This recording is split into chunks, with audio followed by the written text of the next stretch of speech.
আজকে যে কালকে যে গতকালকে যে প্রেক্ষাপট আর আমার মামলার প্রেক্ষাপট এক। সেই সময় কি মেট্রো রেলে আগুন, বিটিভিতে আগুন বা অন্যান্য সম্পদ নষ্ট, মানুষকে করা, এই ঘটনাগুলো কি ছিল না? সেগুলো দমন করা পুলিশের দায়িত্ব ছিল না? এগুলো ছিল, কিন্তু আমার ক্লায়েন্টরা এরকম কোনো নির্দেশ দেন নাই তাদেরকে গুলি করে মেরে ফেলার জন্য।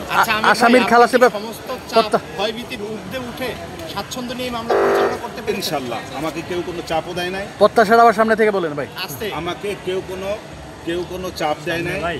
আমি আমার মতন করে মামলা করেছি এবং চাপ তো কেউ দেয়ই নাই, বরঞ্চ আমি মনে করি লার্নেড ট্রাইব্যুনাল এবং প্রসিকিউশনের পক্ষ থেকে সবাই আমাকে সহায়তা করেছে। প্রত্যাশা দেখতে আবার বলে দেন ভাই। প্রত্যাশারা আমার আসামি ইনশাল্লাহ খালাস পাবে।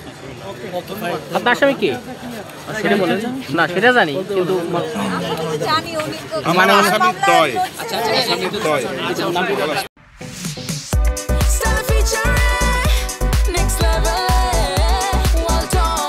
Side by side fridge.